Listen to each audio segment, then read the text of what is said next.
What up, everybody? We back with another video. We're about to do a live reaction. We just about to wait for a few people to hop in before we start this reaction. Join up, guys. Join up. Live reaction today. Something slight.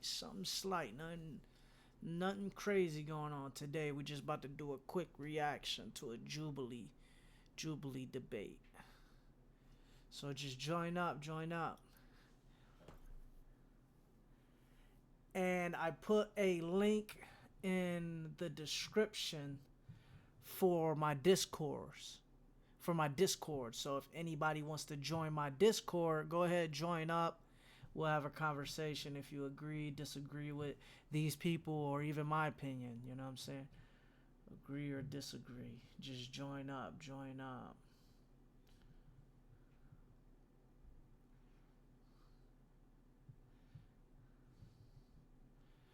We gonna wait about 4 more minutes, wait for a few people to hop in, see if they hop in. If not, we gonna start the vid. But like I said, join the Discord, join my YouTube channel, subscribe. If you want to have a conversation with me, join up on Discord. You know what I'm saying? And we'll have a convo. We'll have a convo.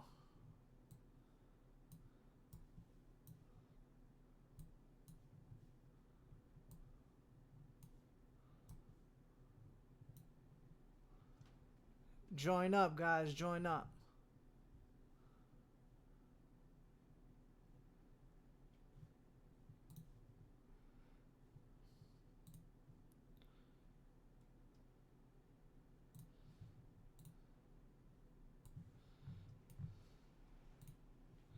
Join up, everybody. We gonna react to this. We gonna react.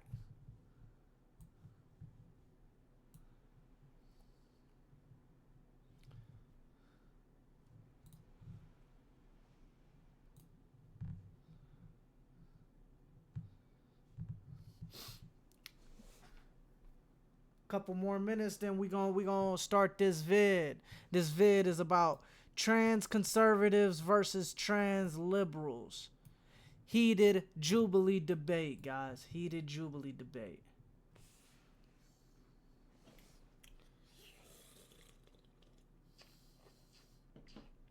Let's see who gonna win this.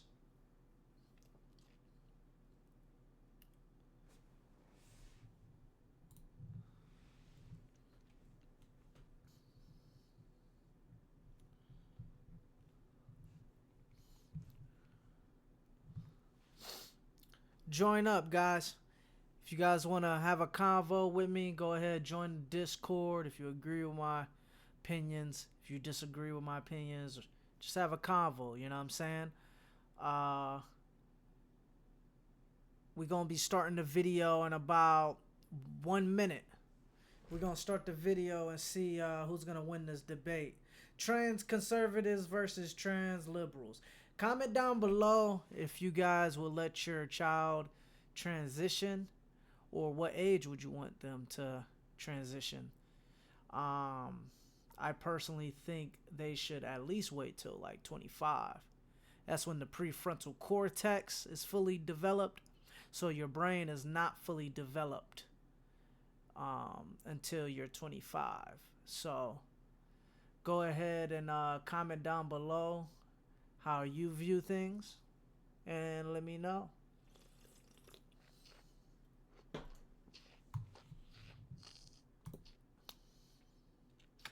Bag the riches to take seconds to minutes to hours and days until we gotta grind work. 30 more seconds, we're gonna start the vid, guys.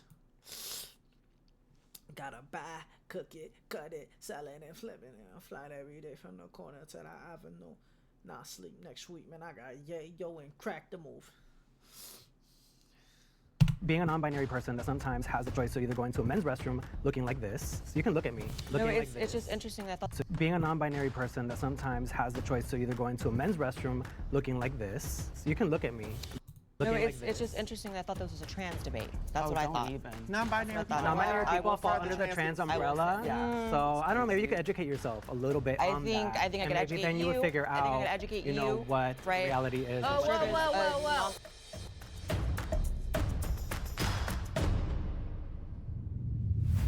It is a safety concern for trans women to share a female restroom.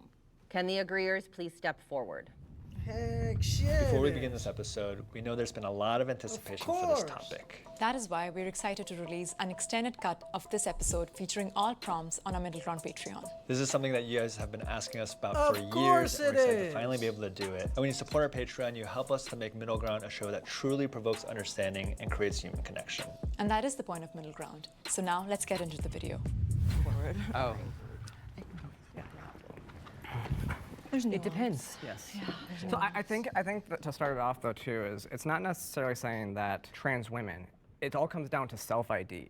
When we moved into a self-ID process, there are a lot of people, there are a lot of men just simply self-IDing into being trans women to utilize the female restroom and to harm women. I think Or that's the biggest just thing. be there. It's a fact. They're getting arousal from just being there. You know, there was a photo or it was a video that went viral, I think like just 2 weeks ago, with some like whole man with a boner in the women's restroom. And there's just some poor woman filming it. Like, am I just supposed to like accept that this is here?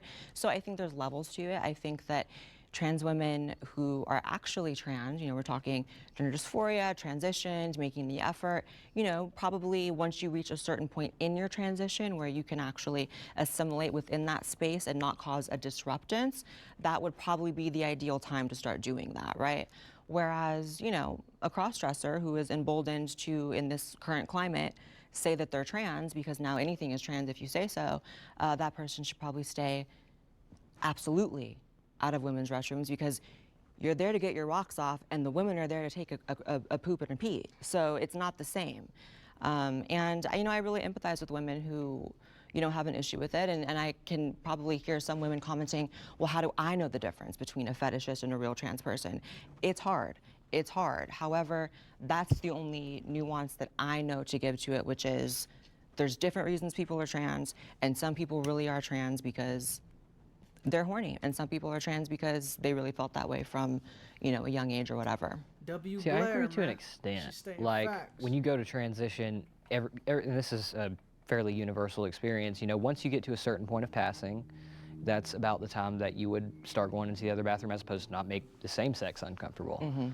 Once you reach that point in your transition, a lot of things change, but you know, you start to see things from another perspective. You start to see things from the perspective of a cis person. Yeah. And I actually offer some solutions to this because I believe the free market can handle all of this stuff because in government-run and government-funded buildings, there should always be a third space for us to use. And I do, when I go to the Capitol and stuff like that, I always use third spaces. But I think that private property owners can make the rules for their establishment and figure out how to enforce those rules. I mean, I wouldn't say third spaces for trans Exactly, people. like just we're in a state right general. now. We're in a state right now where you have to allow anybody to use whatever restroom they want. If you're a decent human being, you do what causes the least disturbance. So for example, I filmed a YouTube video a few years ago where I entered a men's restroom just because I was responding to comments who were like, well, maybe you should use a men's restroom if you really feel like the way you feel. And so I said, okay, let's do it. Let's put a camera. And I was kicked out within seconds of the entire establishment, and it was a whole ruckus. So that's what I mean by if you're a decent person, you do what causes the least amount of problems for people around you. And if you're, you know, a moral person, you're going to be conflict avoidant in general when it's something like that, right? It's like, what's the point of causing issues for anyone, especially if you're really just trying to pee, I think just put get your it head done. down, go in, get out. Right. Can the disagreeers please step forward? I want to comment on Blair's point. The one thing I kept hearing through all of the nuance is passability. I never Because said that. ultimately, when we talk about passability, it determines how you get harassed in the bathroom. Because honestly, if you don't look so passable or whatnot, people are going to say, oh, that's a man with a dress on, and then there's going to be discourse. But the reality of it is, honestly, who cares who's trans and who's cis going in the bathroom? You should be minding your own business, being able to pee and do your business in peace, for the most part. That conversation around this man with a boner on or whatever like that, I saw that picture and I thought to myself, that's really a right-wing talking point and conservative propaganda because that's their ideology when It it was a comes thing to that trans. happened. I'm speaking. That's Right wing propaganda. See, this is why, like, Blossom. I seen Blossom on Jubilee. I seen Blossom, you know, on Pierce Morgan. It's like Blossom says the most stupidest things I've ever heard in my life, bro. their ideology when it comes to trans is because conservatives have a basic level understanding of what transness is in the first place. And with all due respect, I do not think any of you are basic, but they use you as the baseline to amplifying this propaganda. How is it propaganda if it's a thing that really happened? Blossom, you have no strong arguments, bro. Give it up, bro. Amplifying this propaganda. How is it propaganda if it's a thing that really happened? It was caught on video, like it was an actual occurrence. It wasn't staged. It happened, and that's not the only. It's not an isolated incident. But that's not enough for me to say because actors can do that. Who knows? They could have been an actor trying to make a point against trans people. But this has always been our battle. It's just like, from what I just heard you were saying with your talking points, because I did understand what you were saying. I just got the word passability out of there, and Which I didn't say that word at all. No, Yeah, I'm saying that he word. said passability. I'm saying she didn't say it. He I'm- did. And the I'll say problem, it. the left. Okay, I can't. The I problem couldn't hear. with I just couldn't hear it back there. The But no, what I was liberals, saying the was, liberals always use the. yeah. No, what I'm saying is, I'm not saying you said that word. What I was getting out of what you were saying, the one word that was coming to me was passability. This is Blossom saying it. And so passability politics is really a thing in our trans community, especially when we come to the debate of restrooms.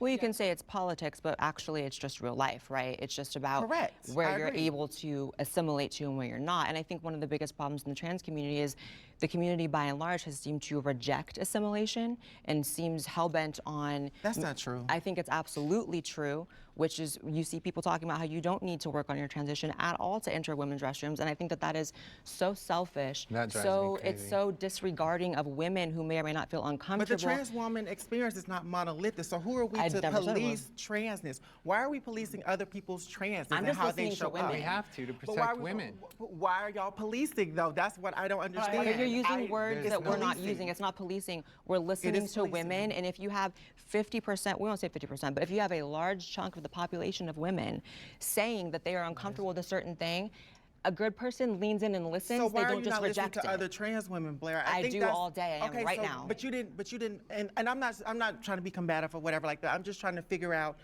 you know what I'm saying, what the middle ground would be between you and I, because you said one side and that's great, but what about the side of trans women? If we're not bringing both sides into this conversation, Here's what I would say then it then. is unbalanced. Here's what I would say then, because I do understand both sides. I didn't, I'm almost a decade into my transition, which means I was one time a year in, 6 months in, 2 months in. So I understand that, but I also knew at the very beginning of my transition that if I'm not at a place physically where I'm not making people feel uncomfortable, or I'm making people uncomfortable, then Right. that's on me. That's my Correct. responsibility to make sure that I'm going places a certain way to make sure that they're comfortable. Because it's for your was my safety respons- also, too, right? Would you also say that you're safe? Well, Your I know safety that plays a part. you seem to be looking at through the lens of always trans being the priority. I'm looking at it through the lens of women being the priority here. There's But plenty of why- situations. Why? I just want to. That is a fact, though. Blossom, she always looking at it through like the trans point of view, but you gotta look at the totality of the situation before you make a true decision. know Because why it's them who around would that. fall victim to not actual trans women, as I said, but people posing as trans women. have People an who are But actually trans women are trans. also victims of that as well. I'm sorry. I would love it if the two of you have said your piece, and I would love to hear. Yeah, from everybody. others. Yeah, yeah. I Start just want to getting make this heated. point. I just want to make this point as well. But trans women also experience violence and also need that doubt. protection. And so that's the No thing. doubt. Like it should be an even playing field. I'm not saying you're wrong, but what I'm saying is I would like to challenge you to expand to make sure you're being inclusive of both sides or whatever, because I we am. have to have these important conversations between cis women and trans women. I And- mean, I and I'm think- just gonna say, and I'm not gonna just say cis women. I'm gonna say women, biological women. I want to make it inclusive of everyone. I think the middle ground, though, is, and I feel like I'm not coming at this from an extreme place. I feel like an extreme place would be like no trans women in the bathroom ever. That's the extreme position. That is extreme. I'm saying work on your transition, take it as your responsibility, and be respectful. And that's the middle ground, right? This is a self-preservation issue, right? So if somebody's in the bathroom and they have a boner, that looks bad on all of us. And when people, and when our community's not calling that out and not saying that this is But wrong. I'm just, No, to your I get point, it. how many cases has that occurred? It happens a lot. We see it's happening all the time. No, I There- have there to are- actually see, there are- I have to there actually are see Twitter data. accounts. I'm sorry, because I just want to make the picture in the back Yeah. and forth goes everywhere. I mean, there's Twitter accounts with millions of followers that show this stuff multiple times Okay, a day. now I know what we're talking about. And so we're showing that these types of things do actually cause harm to trans people. So if you're looking at it at a trans lens and to say, what are we doing? We need to combat that stuff and come together to combat that It does stuff. not encompass the entire trans experience. No, and you're that's all right. I just want to say. Yeah, I think I see a lot of different points from everybody here. Honestly, like I can understand like how some women may feel unsafe with men in the restroom. Men. When I say men, I mean men. I'm not talking about trans women. So being a non-binary person that sometimes has the choice to either go into a men's restroom looking like this. You can look at me looking like this. It's just interesting. I thought this was a trans debate. That's Oh, what I don't thought. even. Non-binary That's what I people thought. are I people will who say are the that. trans Trans I will say umbrella. that. No, they don't. Yeah. So I don't know. Maybe you could educate yourself a little bit on that. I think I and could maybe educate then you would figure out. I think I could educate you you. know what right? the reality is I'm and what sure trans there's actually a means. non-binary Jubilee episode. Wow, it's Well, because it's not a debate about who is really trans and who is not. It can be. We're talking about restrooms. As a trans non-binary person, when I go into a place that only has men's and women's restrooms and I'm dressed like this, my choice to go into the men's restroom at that point puts me in danger. 6 years ago when I've transitioned almost 8 years ago, but 6 years ago, it was never an issue for me to use the women's room. Girls would literally drag me in there with them and say, girl, you need to be in our bathroom. And I was like, I felt uncomfortable back then. I don't pass. I know I don't pass, so that's a me problem. And I'm not gonna turn my fear of being attacked in the men's room into a woman's problem. It's still a me problem, so I need to work on myself. And it sucks. Does it suck? Yes, it sucks. I don't pass. I know I don't pass. But I still respect women enough, and some trans people aren't capable of handling themselves against a man, but I am confident in my ability to do that. And not everybody can, I get that. But it's just now, 6 years ago, I used to use the women's room. Now I don't, because women have spoke out. They've come out and said, we're not comfortable. There's too many self-ID'd people out there just taking advantage. And I choose to use the men's room to protect them. I can definitely actually. So like even this person right here, right? This person is a male, right? But transitioned to a woman, but through this person's experience, this person found it better to go into the men's bathroom, right? Well, now of course this is all subjective, of course. You know what I'm saying? I don't think a lot of people here are making like objective arguments, but through their subjective experience, it seems that this person is better off in the men's bathroom where that person's biological sex is. We almost empathize with a lot of trans women and their experience in the bathroom and a lot of the turmoil with going in and especially with passability, but the layer that I feel like in the conversation that's missing here is actually trans men, and also the fact that I was born biologically female, and a lot of the things that trans women experience of violence in the bathroom is what I experienced as a child. So the reason why my education here is not necessarily to create an idea that I need to conform to Eurocentric standards. Myself, I'm a 6 foot tall trans man, size 13 shoe, so I don't fit into the Eurocentric standards of what a woman is, and I never did as a child. I was bullied relentlessly for this and isolated from many spaces. So this discussion about trans women being in the restroom also affects biological women, because guess what? Biological women come in all shapes and sizes. There are, a lot of lesbian women that deal with this issue that I've related with and empathize, because we both get pulled out of the restroom and thrown in, and guys try to beat us up because we're in a restroom with women. And then on top of it, to add that that layer that it's not even being discussed in any mainstream, that this is just completely wiped out, and that you're standing up for women, but you're not standing up for women children.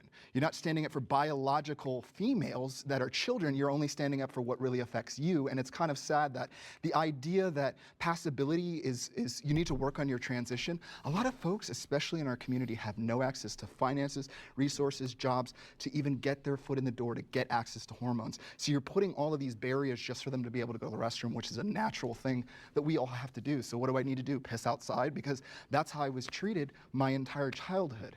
I would. I just feel like when this whole topic comes up, like it obviously goes back to like, there's dudes like jerking off in the bathroom, and like, to me, like when I hear that, I'm like, okay, like, but that's not trans women. So when we talk about this conversation, and it seems like the fear is like literally cisgender straight men who are being creeps. And what sucks is cis straight men can be like creepy, and then it's like trans women, trans men are like paying the price for that. And I feel like, you know what, that's what's really hard about it, is because then I think people get the idea, or some people have the belief trans women are just like, they're just men in dresses, you know what I mean? But at the end of the day, like, for so many trans women and so many trans men, the safest place for them is the bathroom that aligns with their gender. And if you go to a place where it's illegal to do that, or you have to go and like, what's your ID, or like your birth certificate, it puts you in an objectively unsafe situation. And for me, like, I'm like, if I walk in the women's room, I mean, I know I like look like I look 12, but like I feel like someone would be like, get out of here, you know what I mean? But like, that's the vibe. Like, I think you got to remember, like, when we're talking about it and we're talking about like these creepy dudes like in the bathroom. Here's they're the not middle trans ground. women. Here's the middle ground. Y'all ready? We're gonna be so happy with this. This is the middle ground. We all actually agree. It's men that are the problem. Yep. It's not trans women, real trans women. However, the problem is our community has really eroded any barriers to actually being trans, in the sense of your average cross-dresser can identify as a trans woman. But then it's not a trans woman. Well, I'm glad you feel that way. I feel that way as well. I agree with you wholeheartedly. However, with the state of the political correctness within the trans community, you can't really say that. Like that person is this person saying and they're their self-ID. No, they say that they're trans, but they're a cross-dresser. I actually do agree with you, Blair, 100%. take mine back. Wow. That's one of those things. Yeah, I told you, I'm Let's really go. like that. Oh my God. And the reason why I say that is because sometimes when we self-identify, some people can take advantage of that. And that is something, unfortunately, that we cannot control. But we have to combat it with facts, with research, and with the information that is presented in front of us. It seems like we're the ones that's teaching everybody else, because we live in a predominant cis world. We're teaching them about us. And I just really think we cannot afford to be intellectually dishonest about our experiences as trans people. There is something that I think we can do. There's solutions to this. Like, I do think that something like you have to be on hormones or something like that for 2 years or something before you can even change your ID, like across the board. That would eliminate the cross-dressers from being able to go there, because then you can say, hey, my ID says this, and you can, and so it shows that you've actually taken steps. It's not about passability, it's about how long you've actually been taking the steps to transition. I support the transgender military ban. Agreeers?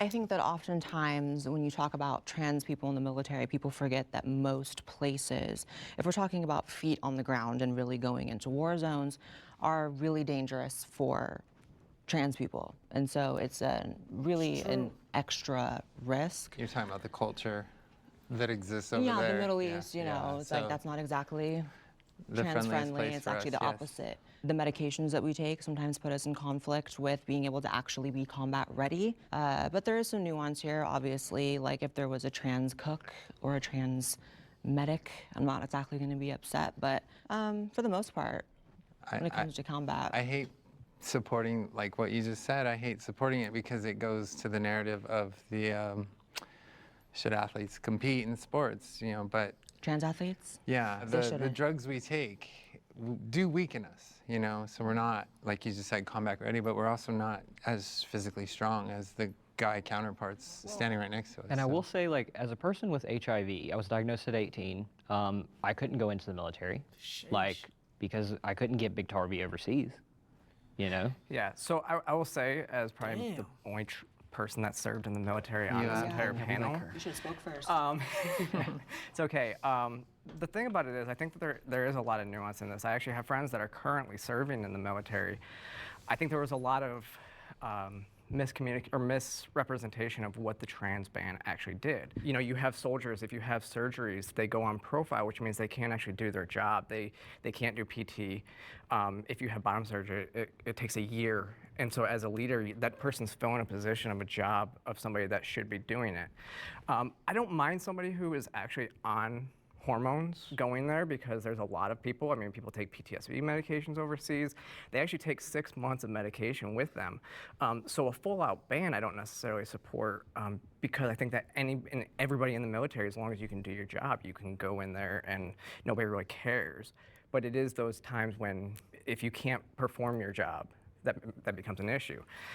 You talk about with HIV, actually, most people don't even realize this. If you contract HIV while you're in, you can stay in a non-deployable job. Right, and then also, you know, if we want to just get super real, you have the trans suicide rate, and if you really want to compound that by the veteran suicide rate, that's not exactly a concoction for very positive results. So I see how a trans ban could actually benefit us, and Lord knows I'm not trying to get drafted, so yeah, I'm all good with that. Period. She said, I ain't trying to get drafted, bruh. So. I think it's very discriminatory to keep trans people out of the military.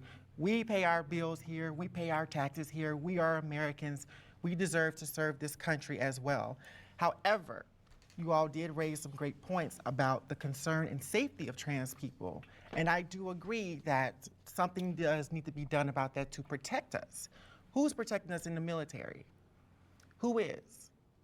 I mean, if you're even diagnosed with like mild social anxiety, you're not eligible to enter the military. If you have like a crooked left, you know, pinky toe, you're not eligible. So discriminatory, I mean, that word sounds pretty, in today's climate, very much like, oh no, discrimination, but it's not always bad. Sometimes it's for the safety, and it's like, you know, when it comes to the military and when it comes to keeping America safe, that has priority over anyone's feelings being Discrimination is I ain't gonna fake, bro. Blossom, Blair cooking, bro, but Blossom, bro, she's just so dumb, bro. I'm sorry, bro. Like, she just gotta give it up, bro. Please, just give it up. Just give it up, buddy. Discrimination, and I don't safe. That has priority over anyone's feelings being Discrimination is discrimination, and I don't think there's It's not always a any negative other way thing, around though. it. It's still discrimination. When you say That doesn't mean it's negative, though. Our troops over there, while they're over there, you're talking about, or protect them before so they can get in. Both. It is important to protect all trans people in the military. Well, we can't waste And so what if the resources best way to protect them is protecting not putting them in the Middle East with Muslims that are going to kill them? Well, I just want to interject your point about suicide. So as somebody who has worked in community service with community members directly, a lot of their suicide issues actually revolve around access to finances. And the military is one of the highest employers of transgender people. So we actually see the suicide rate drop. And Well, for me that's a good personally, point, but it's one of the highest employers of anybody. But if you're suicidal and you go into a job that has a high likelihood of PTSD, causing PTSD and all these other issues, then it becomes a big issue, because then you already have one mental illness, and then you're compounding it with more. And when you're on, you know, a very strict regimen of, if you're trans and if you're really trans, and we can get into who's really trans later, because I'm gonna have a lot to say about that. But if you're gonna be on hormones, right? You're not always going to have access to those drugs when you're deployed and when you're in those situations. That's why I say, if you're, a line cook or something, if you're whatever, that's one thing. But if we're talking about combat, you're not exactly going to have access to your testosterone blockers and your estrogen. How do you know that? Because medical they care don't have is those kind of covered pharmacies in the Middle East. Medical care is covered in the military, so they should have access to that. So that is false information. and also, you guys are forgetting the fact, well, but- hold on. You guys have all forgotten the fact of what is the flip side for these transgender individuals that are signing up for the military and they're taken out, and that was their life plan. Where are they supposed to work, and where is their employment supposed to be? No, I because the agree mental that- illness that happens I agree, it's through horrible. homelessness and the lack of resources agree, that it's come. horrible. So that is also They the flip actually- side of that. So if folks but they don't didn't have, kick hold anybody on out. one second, but if they don't have access to a job that could offer them support and research and access to medication, access to benefits, lifetime benefits. That's something that most transgender people in any sector of any job. So do you want an answer to your question, or are you just going to rant? Because I can answer. You said, what about those people that were kicked out? I actually think it's bad if you are someone who was in it and you really are, because just like, you know, Sarah, and I've met many trans veterans that I've paid respect to publicly on social media, and I think that's amazing, actually. So if you're kicked out and it was once, you know, the norm that what's you the could, resources you're I'm offering speaking them, though. If you're kicked out and it once was the norm for you to participate in the military, that's sad. But at the same time, if that is what is determined for the ultimate safety and effectiveness of the military, nothing should come before that. Blair, have you ever worked directly with trans people? Have you ever worked directly? I am right now. No, We're directly surrounded by in them. services in terms of nonprofits Sir, and actually she's a getting trans clientele. person. She's not That's my grassroots. entire She career. is not a grassroots Not person because truth be Bro, told, hold on, grassroots. What's a grassroots trans person? That must be like a saying. She's not grassroots. Maybe she's not. Maybe Blossom's trying to say not original trans person. I don't know what she's trying to say.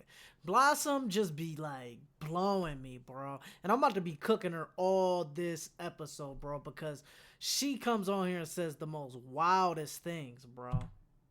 she's not That's grassroots. my entire She is not a grassroots person because truth be told, a lot of our What does that community even mean? is in grassroots. Blair was like, what does that even mean? That's what I was saying, bro. I'm like, bro, what is grassroots, bro? What is it, bro? What is grassroots, bro? What is that? Not grassroots. Because truth be told, a lot of our What does that community even mean? is in grassroots. Have you ever had a Nonprofit client list of organizations that are transgender people that you trans-led. actually took care of? Hold on just a second. Took care of them, like what, like paid their Trans-led bills? No, I'm I don't sorry, offering them excuse me, services, getting them through I've helped a services. lot of trans people in my life, Trans-led yes. organizations that are ran by trans people. I really want to see what you've done for those organizations because I don't see any of y'all on the front line. The front line, like what are you talking about? I've Make dedicated. an argument. Hold on. You're I've horrible. dedicated my entire life to in my own way, and you can disagree with it because we all have our vehicles and our methods towards Absolutely. promoting trans acceptance and the ultimate progression of the quality of life of trans people. I've dedicated my entire life to that, right? I access millions of people every single month on all my social media. And I have people reaching out all the time saying that I've saved them from, what are just you like we physically mentioned, doing? suicide. What are you physically doing? Physically. That is the point. Have you ever Okay, taken so on a here's the client thing. loan? Have you ever So had here's the someone thing. come to you I'm sorry, homeless do you and have give like- them resources? I'm you have sure like you a guys trans- feel This is the problem with these arguments. They always turn to like subjective arguments, like, you know what I'm saying? Have you ever had a trans person come to you crying and you saved their life? And it's like, dude, I thought we was talking about transgender military band, bro. Not personal experience. You sound like a clown, bro. Humanitarian youth fund You guys or are asking something? questions and you have no interest in the answer. I'm sure you guys are very, very proud Because of the you're fact that going you can around walk. in circles, Blair. That's what we're saying. How could it be a circle when I haven't answered the question at all because you keep speaking? I'm sure you guys are very proud that you can enter a building and work with 25 people at a time. I access millions Oh, every that is month, not babe. what That's what I nonprofit do. work is. You know, you You can. are It's really so disappointing that you would ever disconnected from equate that. This is community disappointing, services. actually. This is disappointing, actually. What is this argument? It's disappointing that you would disrespect all of the people that are in community service and all of these social workers that actually do Correct. help trans people. And it's really disappointing that you guys are Okay. disrespecting what the fuck I do, right? When you say something about what is grassroots, that's the problem that I feel that some Well, you're trans using a influencers are metaphor for disconnected. something that's That is not a professional. They're gonna metaphor. speak in platitudes that the is whole a time. That's tangible what they're gonna do. resource organization because if you, this is where y'all's privilege come in because if y'all don't What? need My privilege? services My from content is a trans- resource. If you do not need First services of all, from ma'am, don't come for my nonprofits privilege. that are trans-led, Because you I have was raised by privilege drug and you addicts. have I have access. HIV. I create the resources. I create the resources. My content is a resource. So we're gonna work Bro, with stop detransitioners saying who that, actually need brother. our help. Don't even bring that up no more, brother. But we're not talking about Rage. Oh my God. Another one, but I'm gonna give you one more chance. It's the condescension for me. You This know? argument I will is take a step back and dumb. let other people have an I feel opinion. like so like Blair said, like when you want to go into the military, like they gotta like check you out and like, are you fit to go into the military, whatever. For that reason, I don't feel like a ban on trans people in the military is necessary because I feel like who's ready to go to combat and who's ready to go in, like they'll get in. I think there are people who are like able to do that, maybe people who aren't. And I feel like that will be determined without just a ban across the board. And yeah. So it wasn't actually a full ban, though. That's what people don't realize, okay? So You can still enlist. Nobody got kicked out of the military. They didn't kick a single person out of the military who came forward and had gender dysphoria. 2, it was actually easy. It's more open to serve under the ban than it was under Don't Ask, Don't Tell. Yeah. Okay? So you could actually be a trans person and present however you wanted off duty. You could go to a ball in a dress and nobody cared, and they couldn't kick you out. And serving in the military, it's not a right. They can disqualify you for any reason, physical, anything. People get kicked out all the time because they can't pass PT tests. Right. And overseas, yeah, you don't necessarily have access to refrigerators for your testosterone or any of that other stuff. So if you're taking injections, it's a lot different. I'm supposed to refrigerate it? I don't know. I don't take And testosterone. that's going to melt in the Middle Eastern sun, believe that. That estradiol is going to be Female blue goo. hormones are not always refrigerated. Let's just make that clear. Well, my concern would be that, like, who's joining the military not to serve in the country, but only to get the cheaper drugs and the paid-for surgery. And I don't want that trans person defending who's our joining country. the military because they got a woman pregnant and they just need to pay their bills. There's so I many don't different want that reasons why person people either, join the because military. I want dedicated people. there are easier I want ways to get dedicated people that want to defend the country that I live in. There are and easier protect ways to get drugs. us. There are easier ways. You know how I feel about this? I truly feel like whoever's the most competent. I always go back to skills, bro, because it seems like it equalizes everything, bro. Whoever has the most skills gets in the position. But if it, I guess I don't understand how the military works too much. If there's, because I'm pretty sure there's like the woman side and then there's the man side, right? So if that's the case, bro, like I think that trans people need to like stick to their biological sex, bro. For real. Cause there could be like a trash man that don't got like the skills to compete at the men's level. And then he gets to join because he transitions to a woman. Like, that doesn't even make sense, bro. So sticking to the biological sex will make more sense. But in my ideal world, it's more about like who's ever the most competent. If you're able to do the, you know, like the, I guess the trainings and pass the test, then you should be able to go. I don't really care about like gender and stuff like that. You know what I'm saying? But it comes down to, you know, because they actually lower standards for women to get in. So if there's a man transition into a woman, you know, and he can't pass that man's test, then that's where it kind of gets messed up, because then that person could just be with the woman.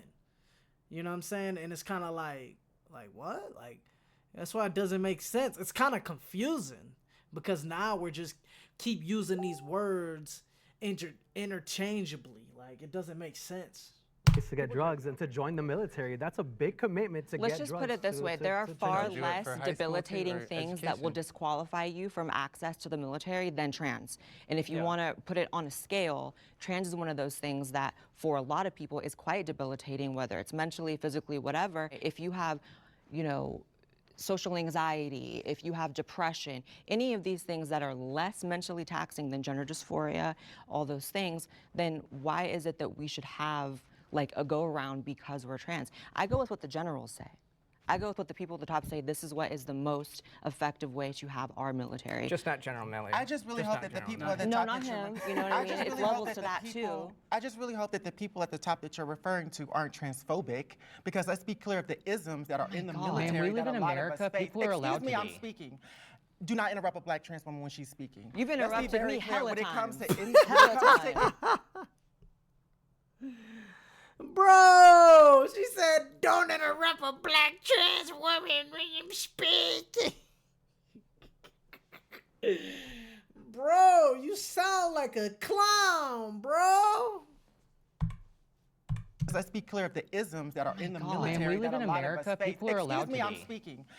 Do not interrupt a black trans woman when she's speaking. You've Let's be interrupted very me clear hella when it comes times. to when it Hella comes to times. ism. Going Did the interrupter outside. just Again, say if you use are her black, skin tone if to you say are you couldn't black, interrupt her? if you are black and That's trans amazing. and you want to go into the military, I am quite sure that my experience would not look the same as y'all's. And if we can't wake that up, then we're really being They don't complicit. look at your race. I don't think your But you- skin tone makes any difference. Well, As somebody, yes, it again, does. no, Well, as but it somebody, no, doesn't. as somebody who's But it served in the doesn't. military, For you to as tell a somebody black who- no, person that is so as somebody who's problematic. served in the Telling You black tell a people. person of Put color black in here, front of it. because I am. He this said, is why my you gotta put experience and this black is my in front of reality. it, First of bro? all, It has nothing that to is do so with your transness, disrespectful though. to tell a person I'm of gonna have an color, a aneurysm. black person, how they should feel. How dare you sit up there Okay, and well, say no, that? it's disrespectful As for you somebody to who tell a white said- person Hold on, that. just You a second. screamed Let me at finish. me, And and you you did did. not scream Yes, at a you point. did. No, No, you're you being wanted to come disrespectful. back. Rewind the tape, You you wanted me screamed. here, and I'm You here. screamed. So what you Rewind gonna the do? You wanted me here, so I'm here. Replay. You in Right, particular. so be- so so be be respectful respectful. and speak like Be a in white person. particular, what are you talking about? It's not my fault that y'all don't understand respect. Sorry, let's pause. You're Oh interrupting my God. everything. This Can you is please the stop? worst. Stop. Okay. We're good. This is the You worst need to calm argument down. I've No, you ever do.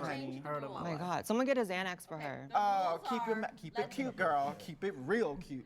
Oh, Your that's bodyguard's inappropriate, outside, but the rest keep of it shit real isn't. cute, Okay. ma'am. The rules are you cannot speak when somebody else is speaking, Fair. okay? If you haven't found a middle ground, that's okay, I think we did. okay? I feel like there was a little bit Yeah, mixed I- in there. Get Yeah, on to I the agree next with prompt. what y'all were saying. It wasn't really like. I thought it was great. So or imagine when we whatever. disagree, that'll be fun. I feel like it was really interesting hearing your perspective about being in the military, and I don't know if there's really. Schools should include trans conversation in sex ed. Join our Middle Ground Patreon to watch Schools. this exclusive prompt. Possibly high school, but it's like, damn, bro, if y'all trying to do like teach elementary school kids this, like, what the hell? The hell's wrong with y'all? It's okay for minors to get top surgery. Oh shoot, I guess, okay, so I was confused. So that last prompt, they put that on Patreon. Damn, that was gonna be a good one. It's okay for minors to get top surgery. Hell no. Hell no, son. Hell no. Really? You guys waited on that? That's pretty vile. I feel like the vibe is Hell like, no. like as someone who had top surgery and went on hormones, like it's a very emotionally intense experience. I think in terms of like minors getting surgery, like the reason why I'm not like no to that is because I feel like maybe someone's like 17 or something. I honestly feel like it is a really intense surgery, but I feel like if somebody's like 17 or like late 16 and like feels like it's right for them, I mean, like people are really different. I know for me, like top surgery when I was like 16 would have been like so good, and it would have literally like saved my spinal cord from like binding all the time. That's why I'm like, yeah, like I feel like in instances like it can make sense. So I'm not a trans man, so I don't have the experience or whatnot, but I do think that it has to be done safely. There is a process when it comes to having these types of gender-affirming surgeries. You know what I'm saying? Talking with your parents and then going to endocrinologists and going through therapy to make sure this is right for you. People have a choice to their autonomy. Now, I know that everybody does not, but those that do or whatnot should choose with the right medical education. Yeah. They should choose with safety and with full understanding of what is a benefit and what may not be a benefit. I agree with a caveat that there does need to be some sort of process, which there is, by the way, in place. Yes, absolutely. Sometimes there's a slip through. Yes, things happen because, again, as I said earlier, this is a big world. But to, again, negate people the ability to walk through a door that you have walked through, I'm gonna say this again, and then close it behind you, is a little bit of a slap in the face for anybody who's seeking transition. Yeah. And as somebody who has experienced top surgery and also waited quite a bit of time, a lot of severe damage actually was created to my rib cage that my wife, who is half my size, actually has the same size rib cage in the back as mine. And these are permanent damage to my body because I binded for about 8 years, and there's even still issues that I have with breathing and certain issues that I face that, you know, unfortunately, if I had that surgery a lot earlier, I would have a better posture. I'd have a lot of pain that is not within my body that I have to deal with on a daily basis, while simultaneously the idea that, you know, I get maybe under 16, top surgery would be something that would possibly even make me a little uncomfortable, but I also know that I was homeless at 16, paying my own rent, and left my home at 16 and had to live my life as an adult very early. So I was able to make those decisions for myself, but I think it's weird that others can't seem to see that I could make a medical decision for myself when I had to physically take care of myself.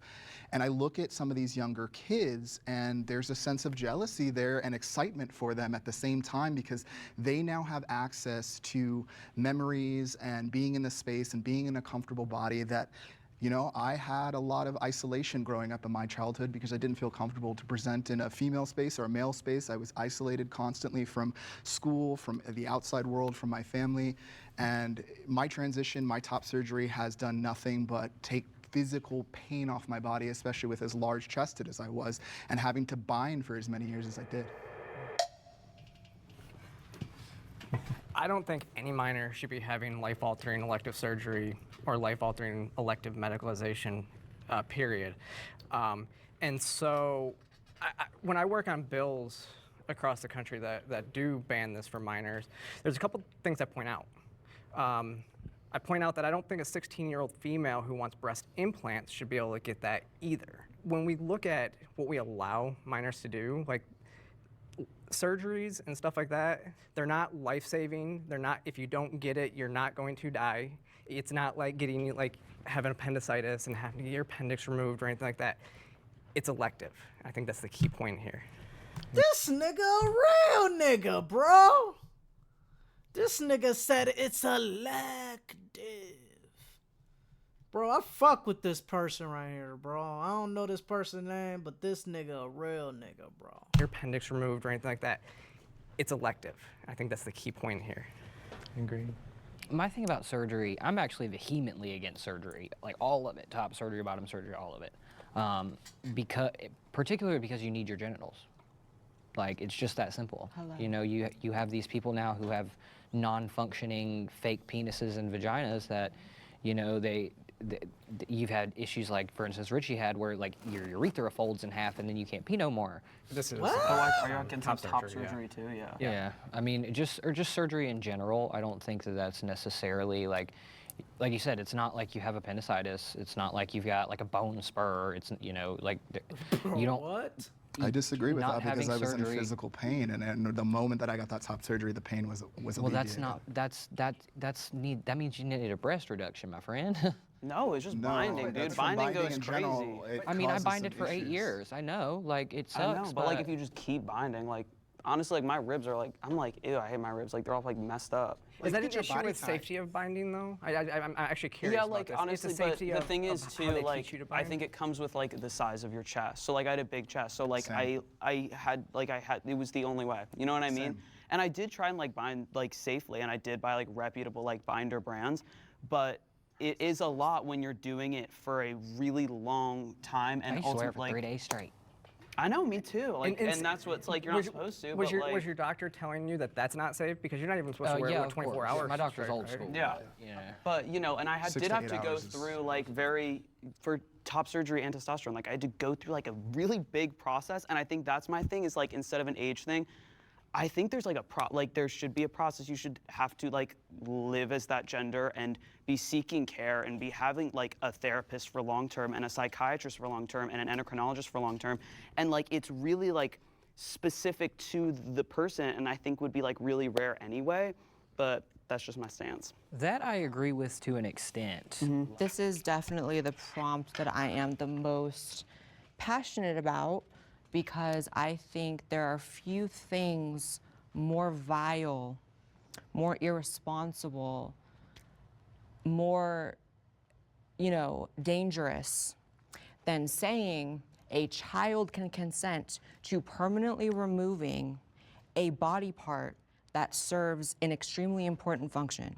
Detransitioners all over the country can never breastfeed their children if they can even have them, because if they did other things, that can stop them from having kids at all, right? Actually, that is one of my biggest things of why I'm against it. Because if you transition, right, and you decide that you want to go back to the biological sex in which you was born, then you might not be able to have kids, or that shit just gonna fuck up your body. So that's one of the biggest things, and that's the argument that Blair is trying to make right now. You know what I'm saying? There's a lot of crazy stories about detransitioners and how they can't even feel anything when they're having sex, or they can't even procreate anymore. And that's my biggest problem. They even have them because if they did other things, that can stop them from having kids at all, right? The idea that a child can consent to a sex change, to gender-affirming surgery, if you believe that, there's really nothing that you can believe they can't consent to, right? Because that's pretty extreme. That's permanent body modification under the best circumstances. So you want to move aside all the complications, all the things you can't do, the sterilization, not being able to feed your kids. You can even set that aside. Just the permanent body modification, I mean, you have to be so demented to believe that a child fully understands. I heard a few conversations about, well, if the child fully understands, they don't. They don't. Yeah, on average, bro, kids don't understand. And even if they do, it's real flaky, right? Because you don't know, you know, because you could be one person when you're 13 years old and believe, oh, this is who I am. And trust me, it's true. It's like you are that person when you're 13. But what about when you're 22? That's a whole nother ball game, because that's like almost 10 years in, right? Are you actually going to be the same person? Are you going to still want to be that person that transitioned? A lot of people detransition after that. Because they're children. I'm That's like how 21 being a and I still child don't works. understand. 17-year-old, like if a 17-year-old's like living as male for like 5 years. The prompt was it's about like, minors, and Yeah, but a 12-year-olds 17-year-old are is a getting minor. top surgery. So it's easy to say, well, if it's 17-year-olds, okay, well, In my state, that's actually there's a legal nuanced age. conversation about even 17-year-olds, I guess, because the age of consent in some places is lower, but that's not what's happening, right? It's 12-year-olds. When we talk about minors, it's like, what age range are we really talking about here? Anyone because under the 18. because the thing is, when we talk about detransitioners or whatnot, all I hear is a lot of regret, right? Regret that they got these surgeries, regret True. of the complications, True. regret, and that's fine. I'm not taking away anybody's experience because these things do happen. But let's also remember, again, there is a process. Now, I have a lot of empathy for those detransitioners that have gone through the process and they are suffering. But I it's do not have just empathy for detrans that. people. It's But not I'm- just but that's detrans where people. I'm just talking about in the conversation, for this particular conversation. And I understand what you're saying, because you're absolutely right. There are more people. Even that are among doing that. adults, we all But- do different things in but- our transition. Some of us correct. want bottoms, some of us don't, some of us want tops, some of us don't. I So understand, you but- need a lot of time as an adult to figure out what you want to do. But see, the thing is, though, some adults don't even understand what they want to do. So that's the Exactly, kind so of the how can a thing. child? But But see, I a children, wanna that's touch wait a on minute, Yeah, that's not- it's less likely that a child's gonna know exactly who they are over than like an adult over like 21 or 25. That's Blair's point.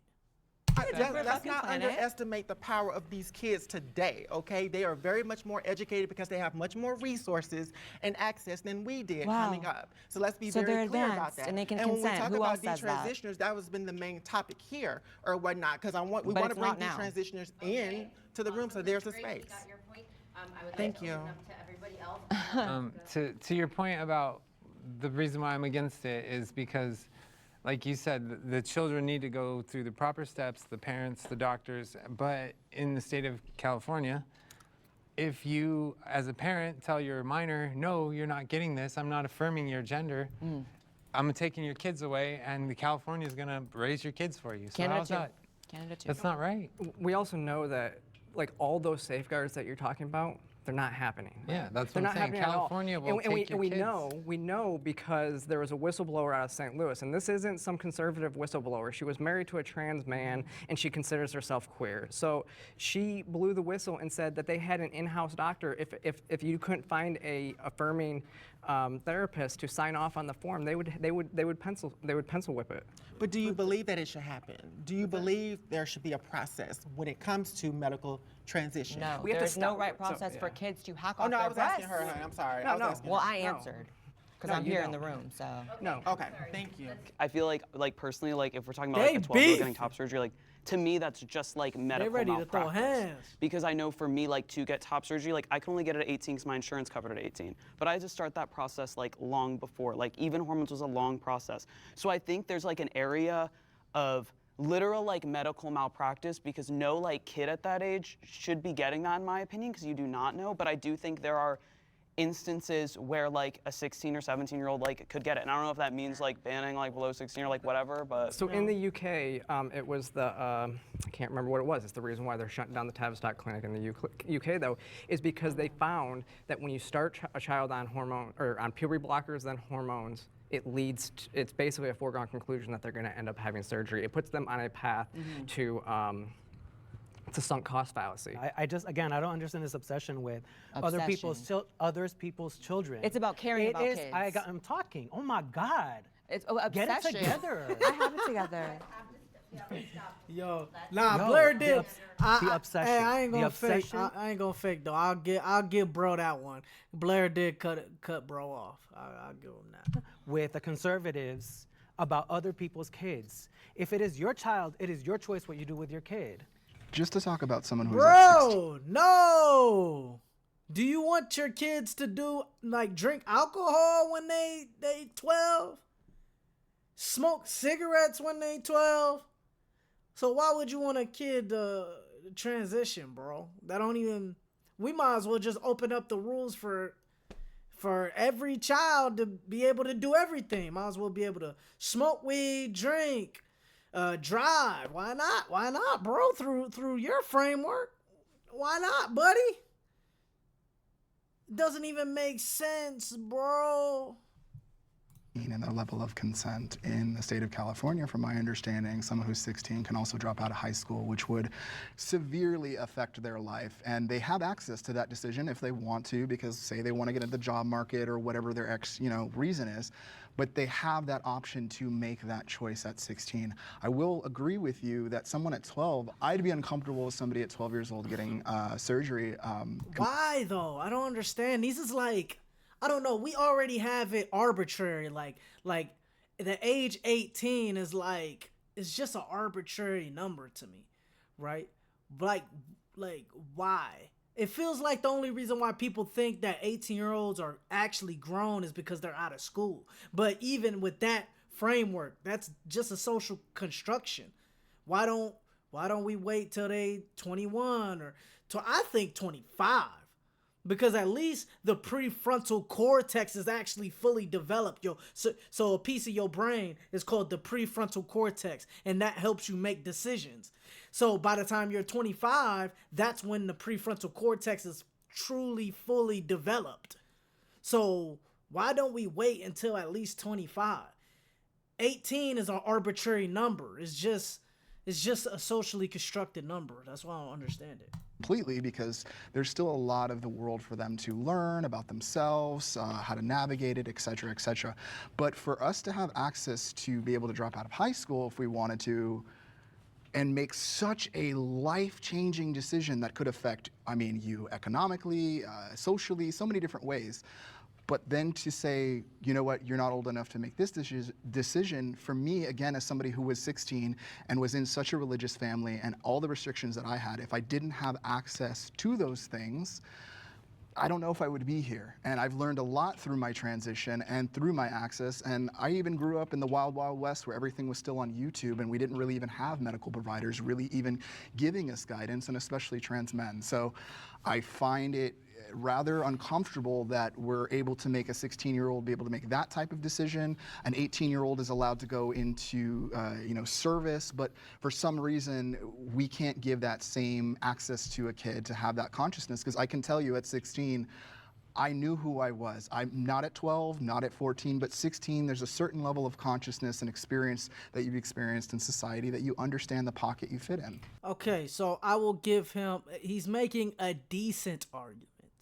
It's decent. He's right. There is more research out there when it comes down to puberty blockers and stuff like that. But this is the problem with his argument. The problem is that over 60% of psychological studies they suffer from the replication crisis. The replication crisis means that if you can't replicate a study, then it's more than likely to not be true, right? And that's the problem with psychology. You can fact check me right now. Look up the replication crisis in psychology. Over 60% of studies in psychology fail to reproduce themselves over. So that's how scientists know that there's such things as gravity and, you know what I'm saying? And like, I don't know, like just different studies, right? They know it's true because they can replicate it and keep doing it over and over and over and over again. But with psychology, it's hard to do that because with psychology, you have to go off of a person's mind, and a person's mind is going to change from day to day. And that's why it suffers from the replication crisis. And that's where he's failing to understand. He don't even know. Most people don't know about the replication crisis. I didn't even know about the replication crisis. But comment down below about the replication crisis, guys. Break it down. But just because other bad things happen doesn't mean that that is okay. It's like, so just because they can drop out of school means they should be able to cut their breasts off? Non-binary should not be considered under the trans umbrella. Let's go, girl. Ooh, I they think hollering. that the concept of a transgender umbrella is inherently an issue, right? Because when you're talking about something as nuanced, complex, full of social dynamics, medical dynamics, so many things to be considered. When you're talking about a transsexual, you should really be specific, right? And this entire concept actually of transgender is relatively new. Like it came about in the 70s or 80s through queer theory when originally it was about transsexuals, which was considered a medical diagnosis, which was a medical process, and it defined something very specific. So for me, when I hear that non-binary, which if I'm to understand correctly, means I think that androgynous. Right, and it means you identify somewhere in between male and female. That's not what a transsexual is. The definition of a Bro, that is a fact though, bro. Like, I think the problem is that everything within the LGBTQ community they're all lumping everything together when it's like they're actually, a lot of it's completely separate. You know what I'm saying? But I understand that they all trying to stick together because they're minorities and they faced a lot of discrimination and hardship. I guess that's why they stick together. But when we talking about semantics, breaking down the meanings of these words, Blair's completely right. They're all separate. And we got to be clear on the semantics so we understand what's happening and the definition in which what you're talking about. That's the problem. A lot of us conservatives, we don't know what y'all talking about because y'all use these words interchangeably.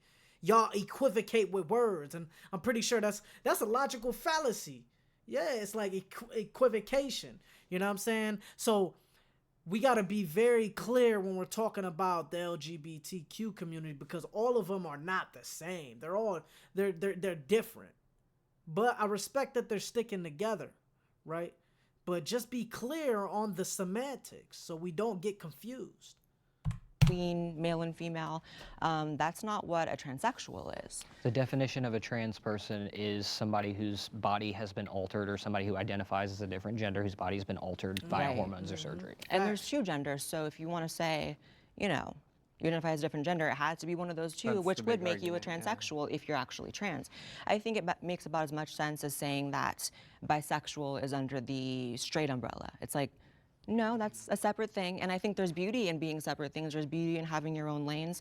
And my concern is there's so much, clearly, as we see today, really heated conversations about trans people that when you start adding in queer theory, non-binary, it just makes it muddy and the people at home, don't know what the fuck you're talking about. Here's the thing about a lot of the people who identify as non-binary, so to speak.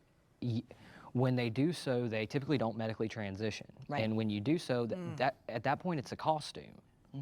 Well, Like, it's gender nonconformity, right? And so we, because they can Blair's take saying- this off. I can't take this off. Yeah, as Blair's saying, we look at gender nonconformity, which used to be. See, he said the non-binary person can switch their gender at any time.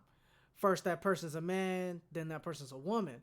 But with bro, he said he can't take that off because he did probably the puberty blockers. He actually went through surgery. It's a completely different ball game. That's why these conservatives are saying, hey, don't even put it under the same umbrella. It's different terms. Okay, you can wear what you want. You can present however you want, but it doesn't make you something different. You can't, as Blair was saying, it comes out of queer theory, which is postmodern neo-Marxism, which means that there's no such thing as absolute truth. They don't believe there's truth, so it kind of erodes the... Oh my God, bro. This person cooks, bro. This nigga be cooking, bro. This nigga study philosophy. This nigga said it comes out of the postmodern neo-Marxist philosophies. When people start using the words postmodernism, that's how you know a nigga really did their homework, son. For real, bro. I remember watching Jordan B. Peterson. He used to be like, postmodernism. I'm like, bro, what is postmodernism? You know what I'm saying? And then when I studied and did my research, I'm like, oh, that's why all y'all niggas don't believe there's a such thing as truth. Because right now, the universities are dominated by the postmodern ideology, I should say. And even the political sphere. That's why niggas like Charlie Kirk gets killed, because of like ideas that are like radically left. You know what I'm saying? Because like modernism is more like Immanuel Kant's time. You know what I'm saying? But like postmodernism's like Michel Foucault. Like, you know what I'm saying? Like, so it's just different ideologies, right?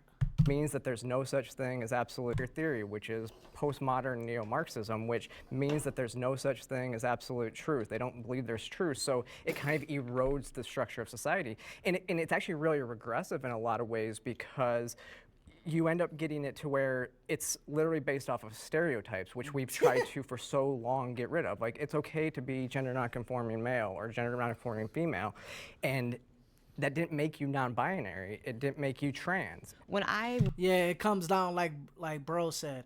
It comes down to, stereotypes, or Andrew Wilson's argument of force doctrine, right? If there's no such thing as truth, or there's no such thing as God, it comes down to force. Might makes right. You can't criticize a person's belief if you don't believe that there's any such thing as objective truth. You have no arguments.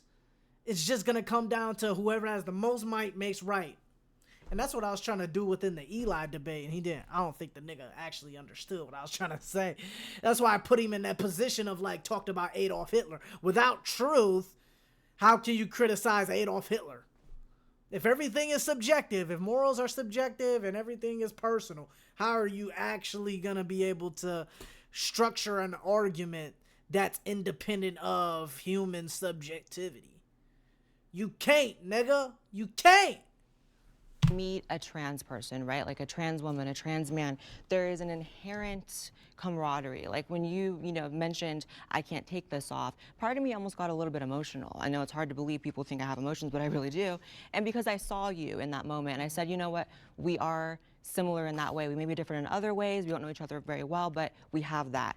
When I talk to, or I'm around a non-binary person, it doesn't really click, it doesn't connect, because it is so different. So I think that's inherently, I should be able to see some semblance of my own issue within that person, and I don't when they're non-binary at all. And so I have no issue with non-binary people. I just don't think that we're the same. Yeah, same. And so when like I was saying before, like when our acceptance rate has completely been destroyed because these people are initiating violence in our name, they're gonna self-ID out of the category, and then we're gonna be the ones left holding the bag.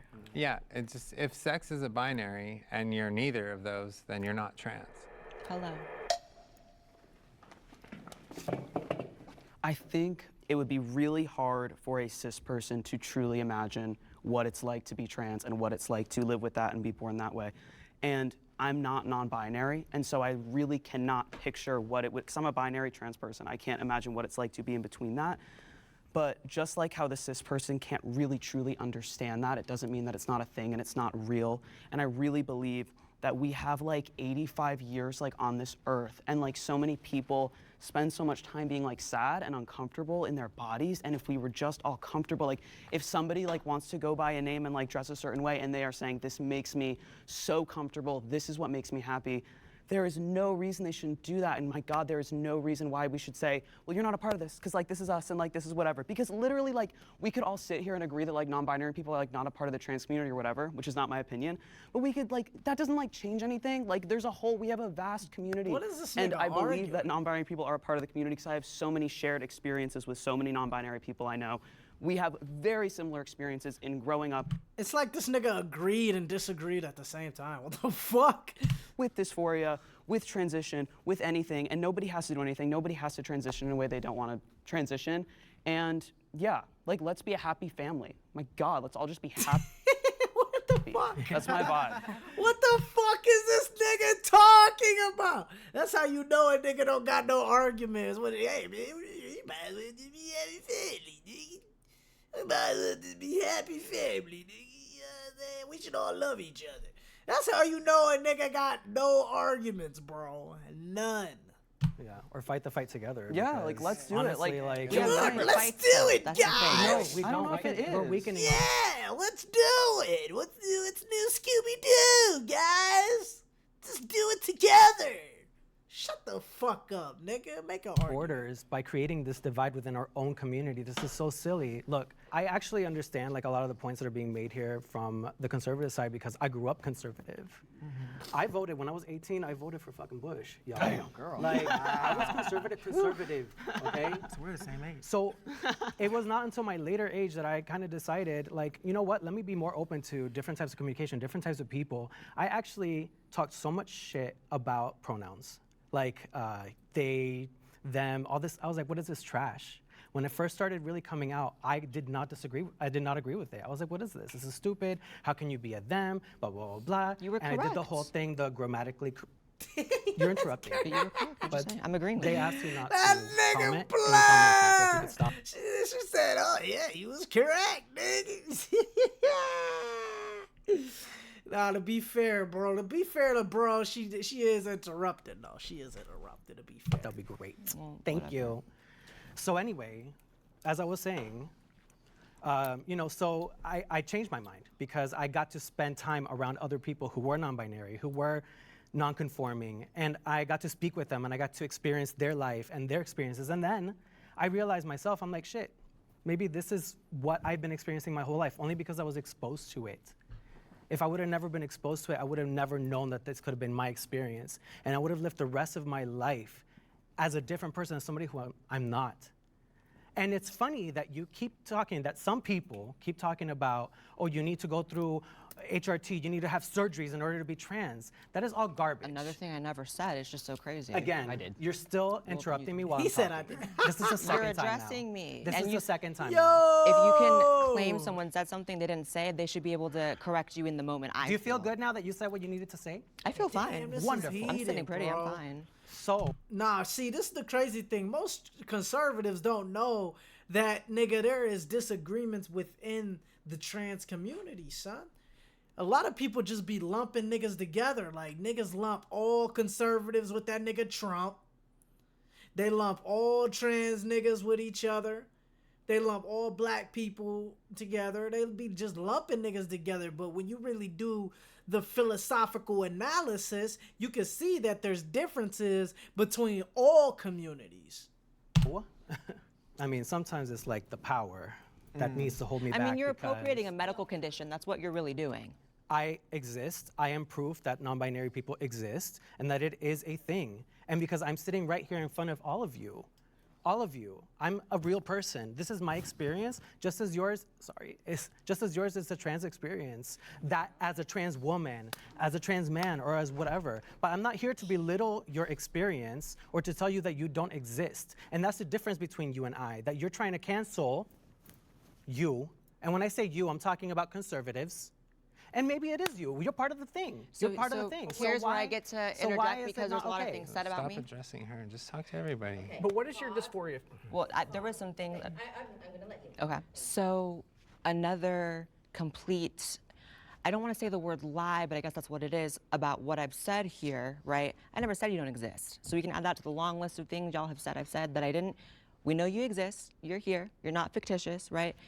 My point is you're different than me, and I don't even think you deny that, but yet when I say it, it's an issue, right? The same way that he said he can't take that off, you can, right? It's different. At the very least, it's different. And when we have a community that there are so many categories, demi-girl, demi-boy, astrosexual, all this shit, but y'all can't fathom that maybe that would be a different category than what I am when we have such different, as you keep saying, and everyone keeps saying, experiences?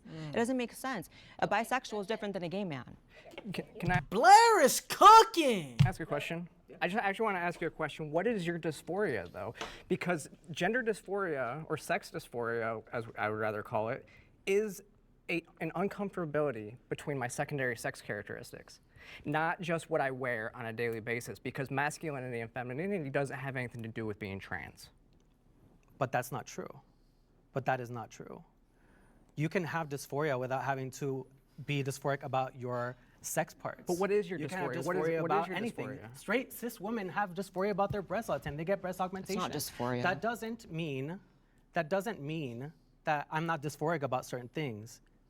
That doesn't mean that. And you don't know my life. You're not in my life Well, daily. that's why I asked you a question. You don't know what I cannot- experience, the different things that I experience personally. I cannot believe that I grew up as, you know, this 5-year-old little kid experiencing just crippling gender dysphoria, like horrible thoughts, struggled so much my entire life to be sitting in this room and you're explaining to her what dysphoria is. I have my experience. It It's doesn't mean that I amazing. didn't have crippling. You got a different It doesn't experience. mean You that got a I- different God, We all have a different. We all have a We all different. have different experiences. Stop.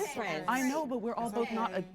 It's okay, Different y'all. things. That's it. It's that simple. We don't identify as our gender at birth. Obviously, I'm not a non-binary person, so I can't speak for non-binary people, but I can talk about what I've been taught by non-binary people. From what I understand, when it comes to some non-binary people, sometimes they have to go into the gender binary for safety reasons, depending on the environment that they're in. A non-binary person stepping into this world and dismissing the gender norms of what people think a man and a woman is supposed to be like is so powerful. If you don't want to be mutable to the times of the expansion of the trans and non-binary experience, then just say that. I would rather you just say that you are not willing to move forward, learn the new terminology, learn the new pronouns that come with the trans umbrella and the trans experience for the most part. Bro, but Blossom, bro, who is making these rules, bro? It's like y'all always try to go to the collective. But this is the problem with that line of thinking. Just because most niggas think this is true doesn't therefore make it true. That is called the bandwagon fallacy. It's a logical fallacy. Why are you trying to make mass consensus the standard of truth? Truth is independent of mass consensus. So just because a bunch of trans people think this is how we should do things, it doesn't mean that it makes it true, right? Truth is independent of the human experience. That's what people don't understand. And also, I'm sorry, one more thing. And also, too, there are non-binary people who have different sexual orientations. Let's also name that, too. There are so many layers of nuance that we could really get to when it comes down to the root of what being non-binary is. But what's the definition? But it doesn't make them trans. My big thing when it comes to, you know, I agree with a lot of the things that you just said. I actually love you. I adore you. Oh, thank you. Right back at you. But here's the thing, right? That's not the prompt. The prompt was, is it different? And it is. Again, when I go out, I can't like take my beard off, girl. It's not coming off. Right. You know, unfortunately, you know, as much as I hate having facial hair despite being a guy, you know, like Real. it. Yeah. Like I can't go and reshape my body. I can't go and shave my Adam's apple down. I've been on this since I was 15. What if it had gone wrong? So I have an interesting experience with non-binary myself, as someone who has presented as a binary trans man. I also don't take testosterone. So for me, especially throughout my transition, I took testosterone for a short period of time just to get the beard and the aesthetics that I wanted to in my transition. And once I reached those goals, I personally didn't want to lose my access to being able to give birth to a kid, especially with being with my wife for 17 years. We've been wanting to have kids, so I wanted to, you know, have a backup uterus, so to speak. And in that process of doing that, I've discovered a lot about myself and my own identity of what is a man and what is a woman. And for me, when I take a look at the issue and the conversation, there's kind of two things happening. Simultaneously, our community is infighting with each other instead of looking outwardly at these structural systems that are actually truly affecting us with laws, politics, access to medical care, and et cetera. While simultaneously, we see that the idea of fitting into the patriarchal structures, the misogyny, everything that is kind of placed in us, I don't subscribe to that. I mean, all my life have been breaking the rules of what a gender ideology is just by my pure existence. I didn't grow up with the idea of knowing what trans was my entire life. I discovered that actually being homeless. I didn't discover that through some collegiate access to college or influence from others. There was no one around me that knew or that I knew it was trans. I discovered that myself. But as I've aged in my transition, because I've been trans for damn near almost 20 years now, I've discovered my own fluidity in that area because I actually enjoy my female side too. Doctors are manipulating trans medical care. We got about 30 more minutes, guys. So I'm about to go use the bathroom. I'm gonna put this on AFK, and I'm gonna take a 5-minute break. So I'll be right back, guys.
Alrighty, guys. So we got about 30 more minutes on this vid. Then we gonna wrap up. Comment down below. You know who's ever winning this debate. Join the Discord if you want to have a conversation after the video. You know, and let's get to it. manipulating. Because I actually enjoy my female side too. Doctors are manipulating trans medical care. I think there's three types of doctors out there. I think there are the ones who absolutely think that they're doing this for the right reasons. I think that there are the ones who are absolutely doing it for money, like we saw at Vanderbilt. The people at Vanderbilt literally said this is a huge moneymaker. And then I think that there are, I don't know if it's incompetence or ineptitude or laziness. Because what we're seeing, not just in the trans community, we're seeing in society, SSRIs being pushed on patients. Mental health doctors are pushing so many different drugs without getting to the root issues. See, I have an interesting perspective on this. I've been out for 11 years this year. I've been on testosterone since I was 15 years old. And even looking into it, I waltzed my little ass up into that doctor's office and I left on testosterone. He gave me my first shot in the doctor's office that day. Oh my gosh. I was 15 years old. What if I had been wrong? What if I had been wrong? It really just is that simple. I'm joining mid-convo. Wow, nice to see you. Because I think like it's not, I don't think it's like a huge widespread issue, but I think when we have like a for-profit healthcare system, it does happen. Like I feel like there are, I believe that people should be evaluated and go through tests. And like for me, getting on testosterone and getting surgery was a massive process in my life. But I do think that it probably happens. Just like you said, like with SSRIs and stuff, like things are overprescribed. So I do think it's a massive issue. I think that society in general, as Sarah mentioned, is over-medicalized right now. We're in this weird climate where there are entire political movements behind if you do or you don't have a vaccine, you can't enter this building if you do, you can if you do, you know, it's like crazy. But, you know, when it comes to the trans issue, I think just the fact that there were really almost no detransitioners as recent as like 5-6 years ago, and the fact that it's exploded now shows that it is a massive issue. And, you know, I think that... Guys, it look like we got Razor in the building. What's up, Razor? Yo, look like we got Razor in the building, man. What's up, sir? What's the deal, my brother? What's going on, brother? We finishing up watching this vid, you know what I'm saying? And we chilling out, man. What's going on with you, brother? Nah, shit. I just got a notification you was live. Figured I'd pop in, see what you had going. Hell yeah, 100%. Yeah, we got about like 30 more minutes on this vid. I'm streaming it right in the chat if you want to watch that in there, if you're gonna stay around until the end. But that's all on you, man. Did you want to have a conversation after, or are you just trying to stay and just chill and watch the stream? No, I was letting you do your thing. I'm just chilling, watching. Okay, hell yeah, bro. I appreciate you coming in and watching, brother. Yeah, I'm about to just go ahead and play the video then, brother. Hey, better. I can reflect what you said. I was over 18 when I started my hormones, but I had a 20-minute appointment, and just like you, I walked in and out with an estrogen prescription. Insane. I wasn't tested for my levels. I didn't have to see a therapist first. No. I had no letter. And you were a child. I was a child. Crazy. I was So, 15 and years that old. is a very, in very one of the common. most conservative states in the country. So if that's what's going on Wow. in Georgia, Wow. imagine what's going on everywhere else. California, hello. Yeah, when I went for my initial appointment, I literally helped my doctor find gender dysphoria on his chart and mark it for me. That's insane. And I walked out with my prescription And that day.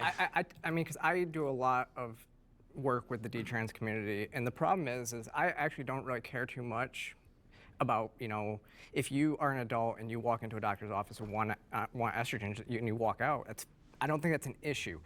What is an issue is when doctors are not giving all the information, when they're actually telling you that this is what's right for you, and then it's not. They're actually manipulating their patients. They're manipulating, you know, they say if you don't do this, you're gonna kill yourself, and all this stuff. So I would actually rather a doctor say, I have no idea what this is gonna do to you, but it's your body, your choice, you can do what you want, and then leave you on your way and you can make that decision.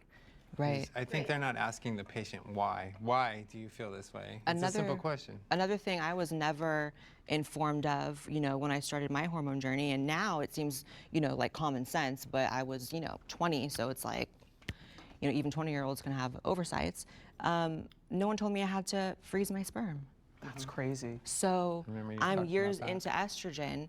I reached the point of adulthood where you maybe meet a partner where that might be something you want to do, and I learned that I can't. And it's simply because that doctor didn't care to tell me. And why? Who knows? Maybe it was because of money. It was easier for him or better for him to get me in and out and get that money rather than maybe a couple more appointments where I'm having to figure out, you know, how to freeze my sperm in the meantime. But a lot of these doctors are also activists. They also don't tell trans men that they're going to go through menopause.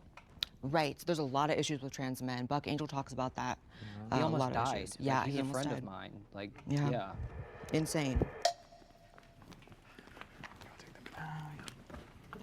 So I actually almost walked up first because I do feel like the system is like pretty broken and there's not enough education in the medical system for doctors to be prescribing all the things that they do. Again, discussing SSRIs, like I was a victim of that myself.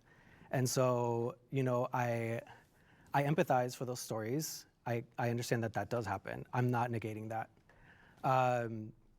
But I think to negate, you know, medical service to somebody who needs it, who it might be life or death for, just because you feel some type of way about it, isn't right. Like, why do you care what, you know, little Timothy or Sally are doing or whatever? Like, why do you personally care what?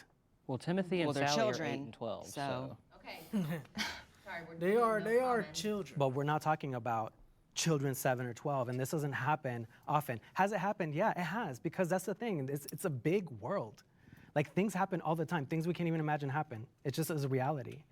But again, to walk through a door and then close it for other people to walk through, that's kind of messed up, in my opinion. So to your point for being able to receive hormone therapy in the way that you did, I had a similar experience.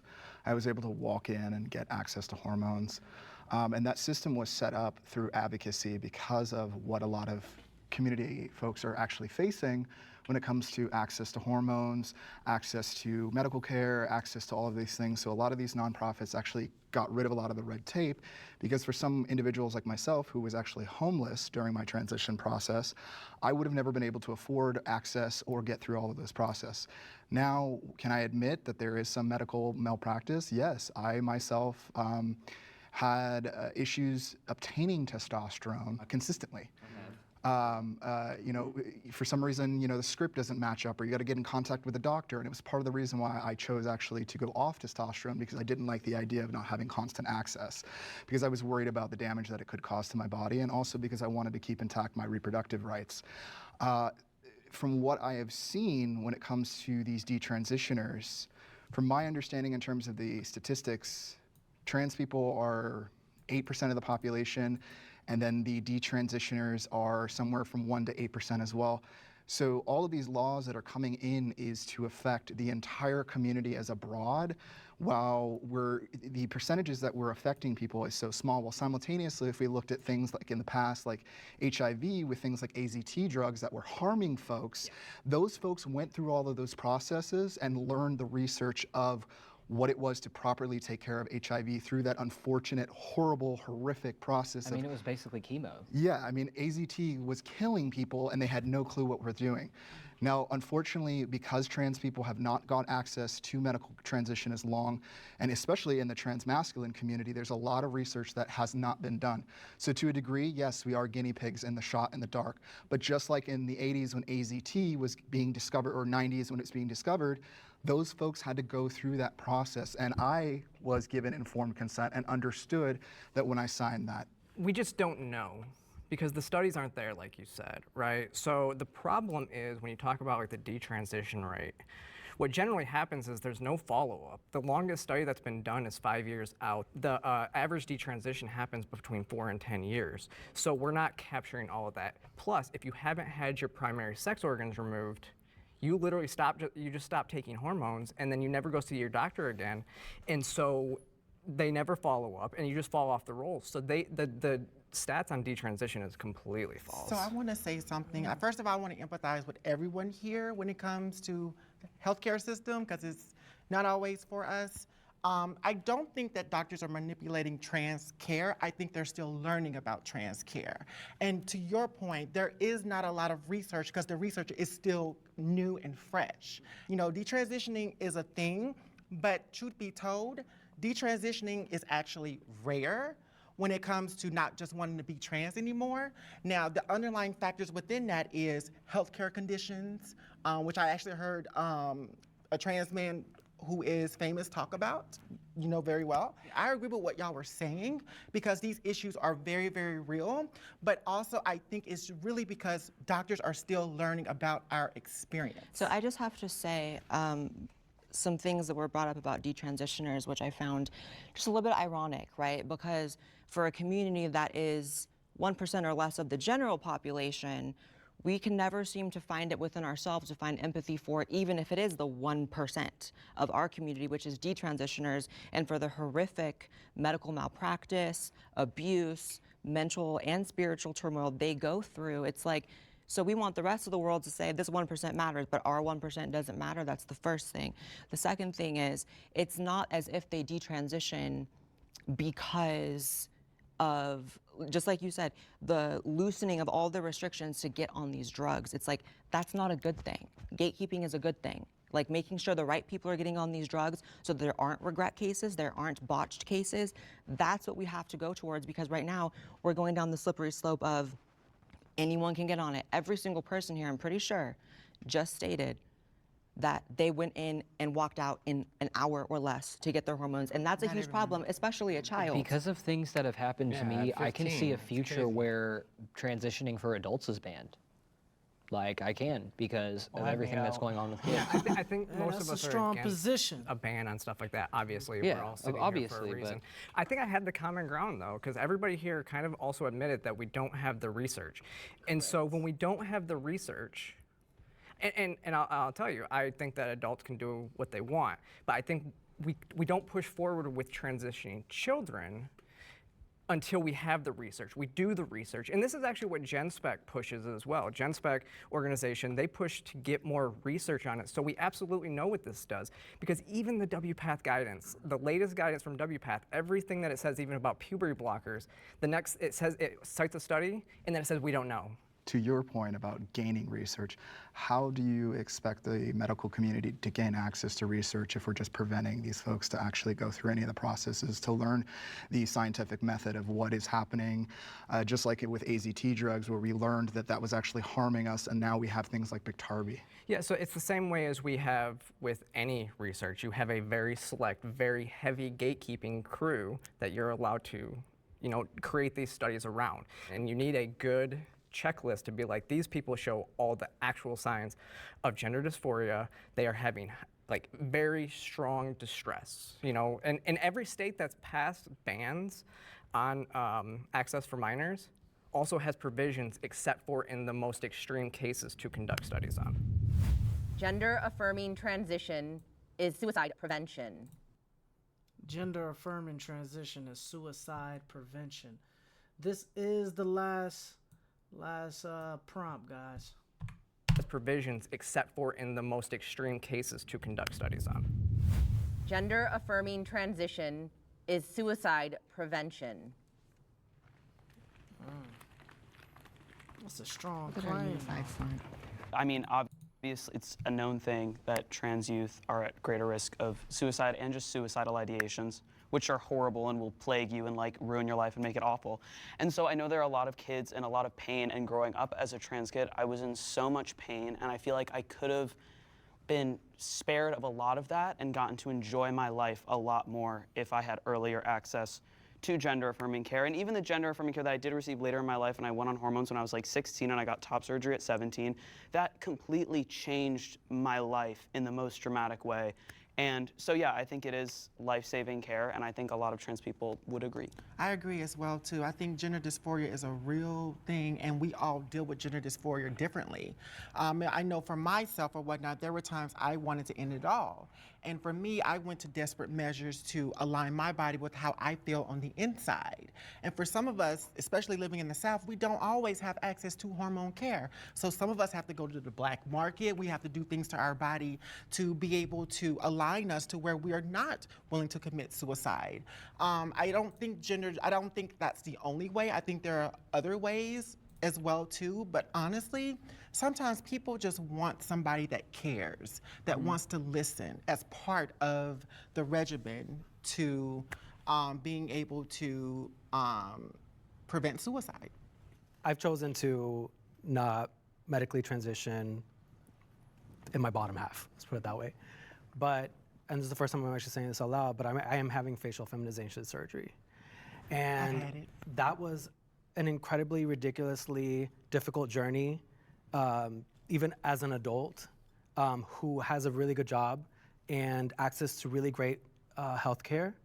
But I still had to go through so many hoops, and I was still denied by insurance.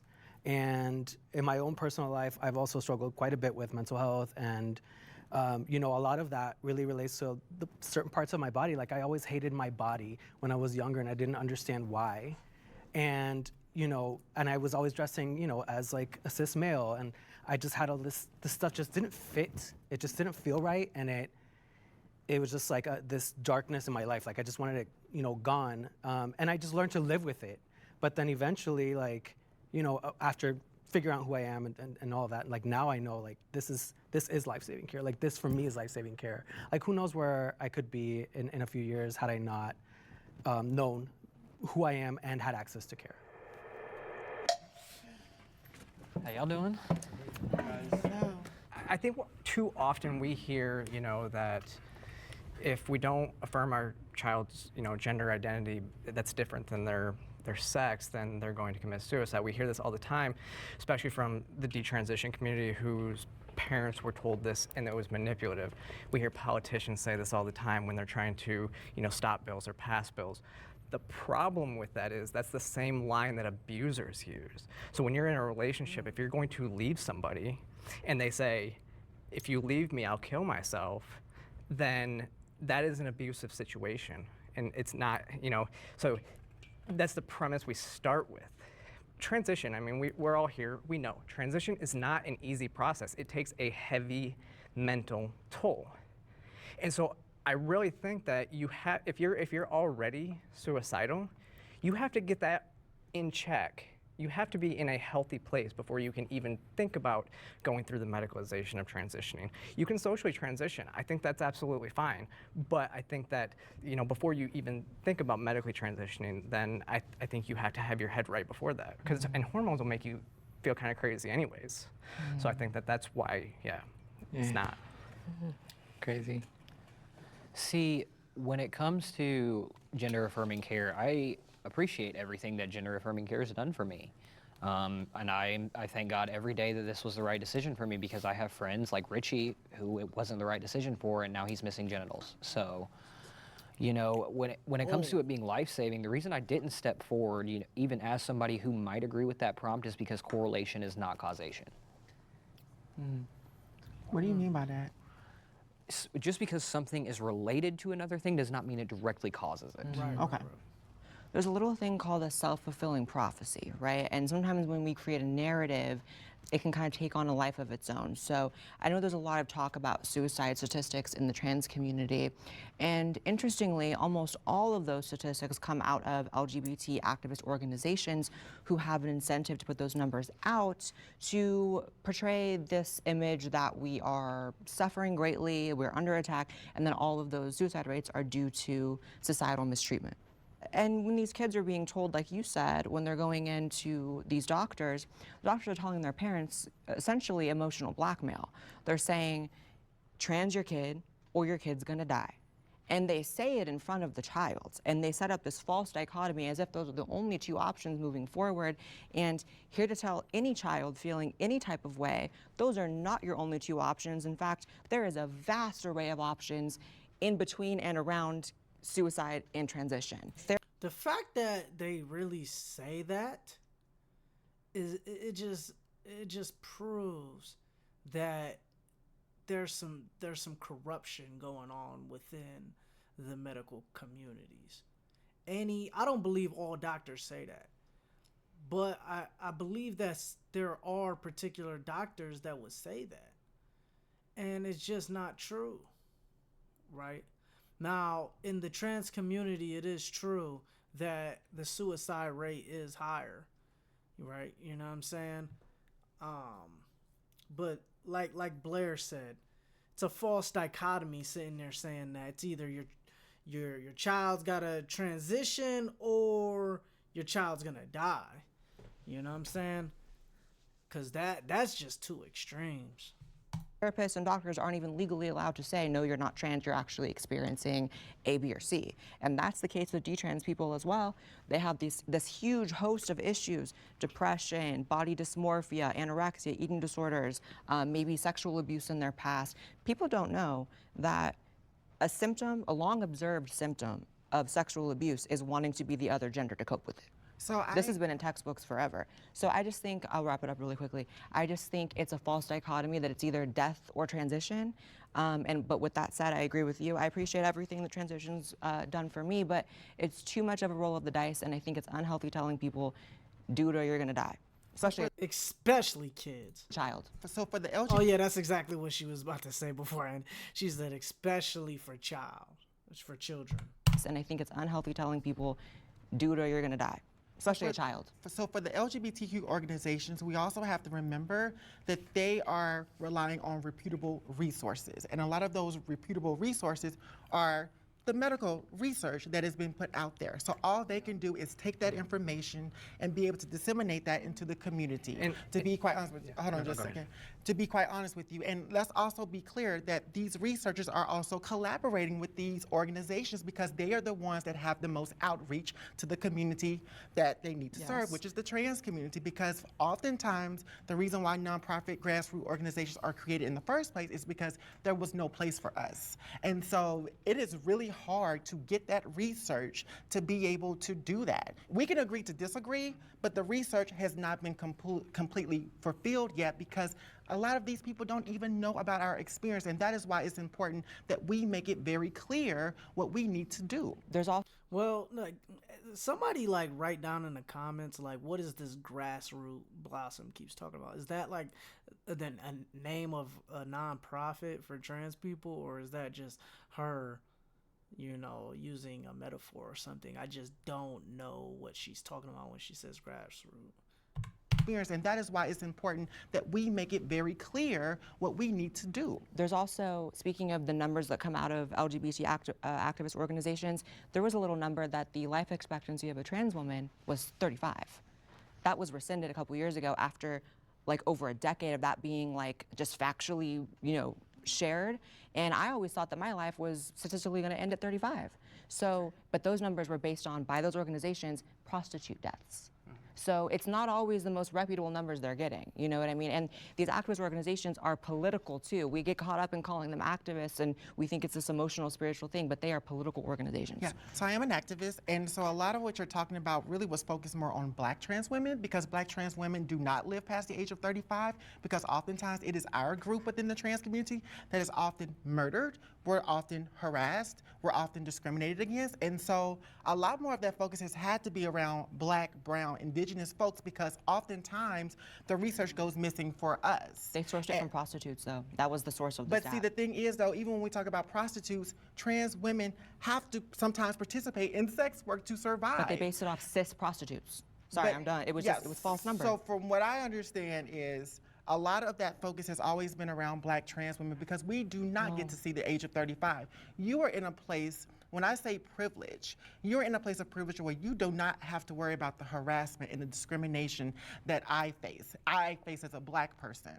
I face as a Black person. I'm not going to say that you do not experience harassment or discrimination. That's not what I'm saying, because like you said, you're a person of nuance, and so follow me here. When I come as a person of color, as a Black trans woman, you and I do not get to have that same experience. There are You went to the White House, I didn't. There are more rooms that you get to walk in that I will be forbidden in. And one thing about it is, that's why it's important, like someone like me has to create her own space to be able to counteract what you're doing. And I'm not saying that you don't. But what I'm saying here is, what I'm trying to get you to understand is, my Blackness should not have to pay for your whiteness that doesn't make sense. is destroying my community. I'm because of destroying your privilege. community. So are you gonna tell all of my exes How are you gonna that? say that and then that's the end? What you're talking about too is there's not the research. You're right, there's not. Everybody likes to cite the Turbin study, and Jack Turbin is a complete activist. You can just go to his Twitter account and see how actively involved he is in this and how financially. I'm sorry, what was his name? Jack Turbin. Okay. And you can see how much he's financially gained off of this study. And the issue is the study is based on a survey. And so it's based on a survey of adults. And so when you're doing surveys are not scientifically accurate. They're the least accurate way to do a study. And so when we're basing all this medical care off of a survey, it's a huge issue. And it doesn't serve, it doesn't really, and that's what they're citing to prove that, gender affirming care reduces suicidality. Whoever this nigga is, this nigga be cooking. Really, this nigga just debunked Blossom's whole fucking study, bro. He broke that down top tier, bro. Bro. What's this nigga's name, bro? It's a real nigga. My question is, if they're using a survey in terms of how they're gathering data, what do you suggest them to use a tool then to gather data? Because from my understanding, a lot of those surveys are actually more accurate because folks are actually not in front of somebody, so they're more comfortable to answer these questions. Again, we can have a difference of opinion, but what tool then do you suggest folks to use if they're not using a survey then? How do you gain that data? Well, you're talking to therapists who can speak, they can't violate HIPAA, but they can give statistics on their patients. You can look at see how many people have entered into facilities because they were suicidal on that. And then you can go back and see if we gave these same people gender affirming care, how did it help them? Because I see a lot of, again, go back to the detransition community, because we affirm their gender so much, there's so much, they're now having issues. They're contemplating suicide at a higher level as well. Great. I enjoyed this debate for what it was. It was quite ugly at certain points, and I wish that it was all trans people on the panel, because that would have been more appropriate and more fitting. You're so offensive. You're an offensive person, human being. She was hollering to this non-binary nigga, bro. That's funny as fuck.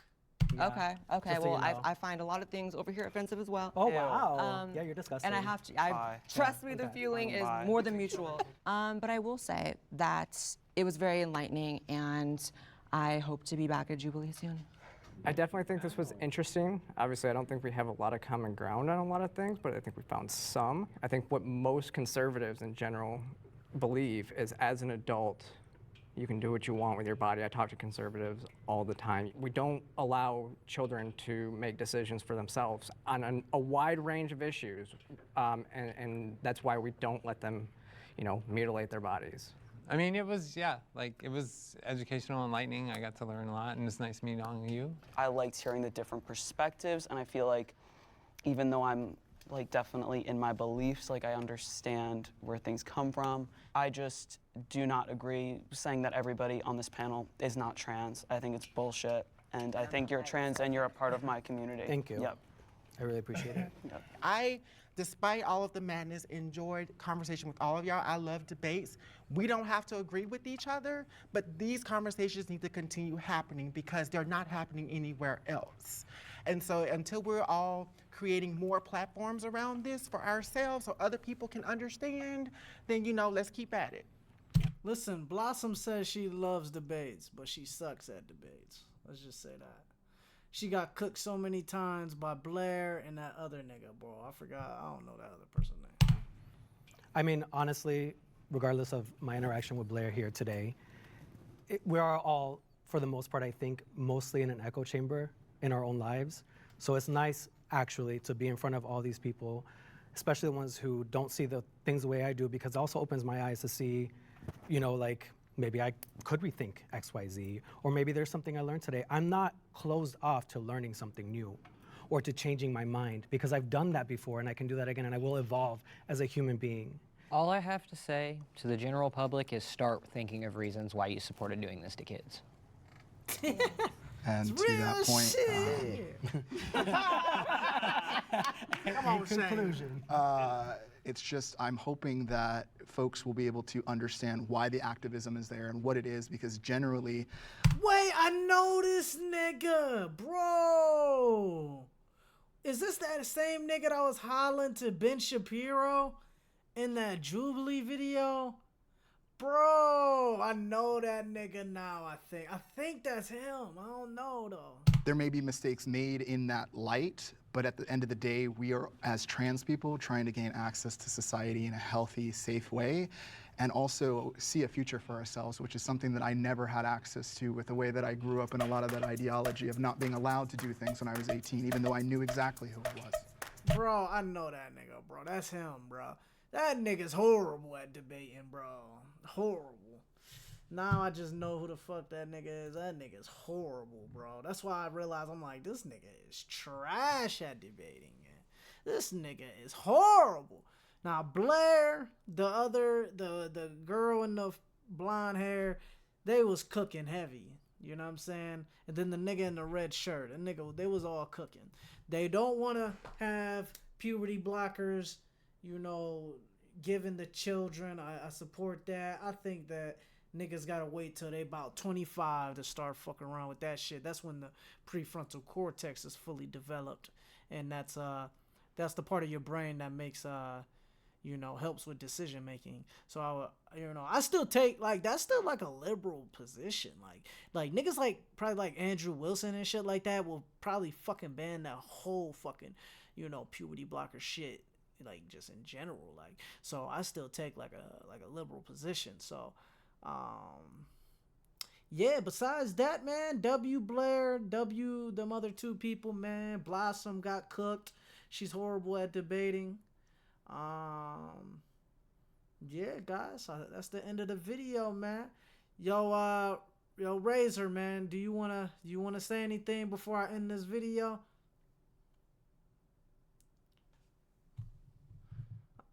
No, you good, bro. All good. Okay, thank you for joining, brother, man. I appreciate you joining just to watch the stream.